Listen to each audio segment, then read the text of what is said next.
ಜೀವನದಲ್ಲಿ ನಮ್ಮೆಲ್ಲರ ಯಾವುದೋ ಜನ್ಮದ ಪುಣ್ಯದ ಕಾರಣದಿಂದ ಸಿಕ್ಕಿರುವಂತ ಈ ಜವಾಬ್ದಾರಿಗಳು ಎಲ್ಲರಿಗೂ ಈ ಪುಣ್ಯ ಸಿಗತ್ತೆ ಅಂತ ನನಗೆ ಅನಿಸಿಲ್ಲ. ತಿಪಟೂರು ನಗರದ ಜೆಬಿಜೆಸಿ ಆವರಣದಲ್ಲಿ ಕರ್ನಾಟಕ ರಾಜ್ಯ ಪ್ರಾಥಮಿಕ ಶಾಲಾ ಶಿಕ್ಷಕರ ಸಂಘದ ವತಿಯಿಂದ ರಾಜ್ಯ ಮಟ್ಟದ ಶೈಕ್ಷಣಿಕ ಕಾರ್ಯಾಗಾರ ಮತ್ತು ಅಕ್ಷರ ಸಿರಿ ಪ್ರಶಸ್ತಿ ಪ್ರದಾನ ಕಾರ್ಯಕ್ರಮವನ್ನು ಉದ್ಘಾಟಿಸಿ ಮಾತನಾಡಿದ ಬಿಸಿ ನಾಗೇಶ್, ಇಂದು ಶಿಕ್ಷಣವೆನ್ನುವುದು ವ್ಯಾಪಾರಿ ಸರಕಾಗಿರುವುದು ವಿಪರ್ಯಾಸವಾಗಿದೆ. ಇಂದು ನಮ್ಮ ಸರ್ಕಾರಿ ಶಾಲೆಗಳಲ್ಲಿ ಉತ್ತಮವಾದ ವಿದ್ಯಾರ್ಹತೆಯನ್ನು ಹೊಂದಿರುವ ಶಿಕ್ಷಕರಿದ್ದು ಗುಣಮಟ್ಟದ ಶಿಕ್ಷಣವನ್ನು ನೀಡುತ್ತಿದ್ದು ಸ್ವಲ್ಪ ಕೀಳರಿಮೆ ಇರುವಂತೆ ಕಾಣುತ್ತಿದೆ. ಇದನ್ನು ಹೋಗಲಾಡಿಸಲು ನಮ್ಮ ಮಕ್ಕಳನ್ನು ಸಹ ನಮ್ಮ ಶಾಲೆಯಲ್ಲಿ ಓದಿಸಿ ಜನರು ಮತ್ತು ಊರಿನವರಿಗೆ ಗುರುವಾಗಬೇಕು ಎಂದರು. ಶಿಕ್ಷಕ ವೃತ್ತಿಯನ್ನು ಪಡೆಯಲು 100 ಜನ್ಮದ ಪುಣ್ಯ ಬೇಕು. ಅಂತಹ ಶಿಕ್ಷಕ ವೃತ್ತಿ ಪಡೆದಿರುವ ನೀವು ಆತ್ಮಸಾಕ್ಷಿಯಿಂದ ದೃಢ ನಿಶ್ಚಯದಿಂದ ದೇಶವನ್ನು ಕಟ್ಟಬೇಕು ಎಂದು ಪ್ರಾಥಮಿಕ ಶಾಲಾ ಶಿಕ್ಷಕರಿಗೆ ಕರೆ ನೀಡಿದರು. ವರದಿ ಆನಂದ್, ತಿಪಟೂರು. ತುಂಬಾನೇ ಸಂತೋಷ ಎಲ್ಲ ಹೇಳ್ತಾ ಇದ್ದೆ ನಾನು ಕರೆದು ನೀವಿಬ್ರು ಸೇರ್ಕೊಂಡು ನನ್ನನ್ನು ಎಲ್ಲಕ್ಕೆ ಬಯಸ್ತೀರಾ ಅಂತ. ಆದರೆ ಯಾವುದೋ ಜನ್ಮದ ಪುಣ್ಯ ಇರಬೇಕು. ನಿಮ್ಮೆಲ್ಲರ ಪ್ರೀತಿ ನನ್ನ ಹಳ್ಳಲ್ಲಿ ಸಿಗುತ್ತೆ ಅನ್ನುವಂಥದ್ದು. ಯಾವುದೇ ಶಾಲೆಗೆ ಹೋದಾಗ ನಿಮ್ಮ ಪ್ರೀತಿಯನ್ನು ನಾನು ಅನುಭವಿಸ್ಬರ್ತಿದ್ದೀನಿ. ಅದು ನನ್ನ ಜನ್ಮದ ಪುಣ್ಯ ಇರ್ಬೋದು ಅಂತ ಅನ್ಕೊಂಡಿದ್ದೀನಿ. ಅದು ಬೇರೆ ಯಾವುದೇ ಕ್ಷೇತ್ರ, ಯಾವುದೇ ಇಲಾಖೆಯನ್ನು, ಶಿಕ್ಷಣದ ಇಲಾಖೆಯ ಜೊತೆ ನಾನು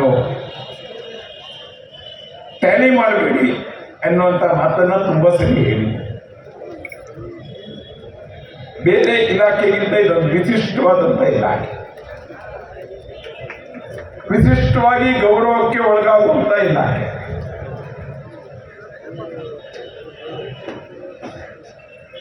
ಜೀವನದಲ್ಲಿ ನಮ್ಮೆಲ್ಲರ ಯಾವುದೋ ಜನ್ಮದ ಪುಣ್ಯದ ಕಾರಣದಿಂದ ಸಿಕ್ಕಿರುವಂತ ಈ ಜವಾಬ್ದಾರಿಗಳು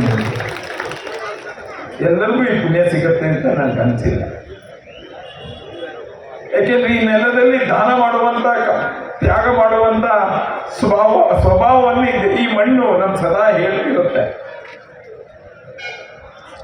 ಬೇರೆ ಯಾವುದೇ ಇಲಾಖೆಗೆ ತನ್ನೇ ಭಗವಂತ ಕೊಟ್ಟಂಥದ್ದನ್ನ ದಾನ ಮಾಡುವಂಥ ಅವಕಾಶ ಇಲ್ಲ. ಆದರೆ ಈ ಇಲಾಖೆಯಲ್ಲಿದೆ. ಯಾಕೆಂದ್ರೆ ಬೇರೆ ಯಾವುದೇ ಇಲಾಖೆ ಜೀವಗಳ ಜೊತೆ ತಮ್ಮ ಜೀವನವನ್ನು ಬೆರೆಸಿ ವರ್ಕ್ ಮಾಡುವಂಥ ಅವಕಾಶ ಇಲ್ಲ. ಯಾವ್ದಾದ್ರು PW ಡಿಪಾರ್ಟ್ಮೆಂಟ್ ನೀವು ಓದಿಸಿದ್ರೆ ಜಲ್ಲಿ, ಸಿಮೆಂಟು, ಕಬ್ಬಣ ಇದ್ರ ಜೊತೆ ಅವರ ಸಂಬಂಧ. ಆದರೆ ನಿಮ್ಮ ಸಂಬಂಧ ಮಗುವಿನ ಜೊತೆ, ಜೀವದ ಜೊತೆ. ಯಾವುದಕ್ಕೆ ಶಕ್ತಿ ಇಲ್ಲ ಅದ್ರ ಜೊತೆ ಬೇರೆ ಡಿಪಾರ್ಟ್ಮೆಂಟ್ ಕೆಲಸ ಮಾಡಿದ್ರೆ. ನಿಮ್ಮ ಮೆಚ್ಚಿನ ನಮ್ಮ ತುಮಕೂರು ಮಾಧ್ಯಮ 1 ವರ್ಷ ಪೂರೈಸಿದ ಈ ಸಂದರ್ಭದಲ್ಲಿ ನಮ್ಮ ತುಮಕೂರು ಮಾಧ್ಯಮ ನಿಮಗೆ ಧನ್ಯವಾದಗಳನ್ನ ತಿಳಿಸುತ್ತದೆ ಮತ್ತು ನಿಮ್ಮ ಪ್ರೀತಿಗೆ ಸದಾ ಚಿರಋಣಿಯಾಗಿರುತ್ತದೆ. ನೀವು ನಮ್ಮ ಮೇಲೆ ಇಟ್ಟ ನಂಬಿಕೆಯನ್ನು ಉಳಿಸುವ ಪ್ರಾಮಾಣಿಕ ಪ್ರಯತ್ನವನ್ನ ನಮ್ಮ ತಂಡ ಖಂಡಿತವಾಗಿಯೂ ಮಾಡುತ್ತದೆ. ಗೆಲುವಿನ ಹಾದಿಯಲ್ಲಿ ಸದಾ ನಮ್ಮ ಜೊತೆಯಾಗಿರಿ. ನಮ್ಮ ಚಾನೆಲ್ ಅನ್ನು ಸಬ್ಸ್ಕ್ರೈಬ್ ಮಾಡಿ.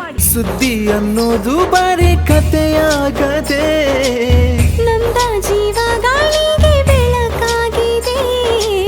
ಗೆಲುವಿನ ಹಾದಿಯಲ್ಲಿ ನಗು ಮೂಡಿದೆ.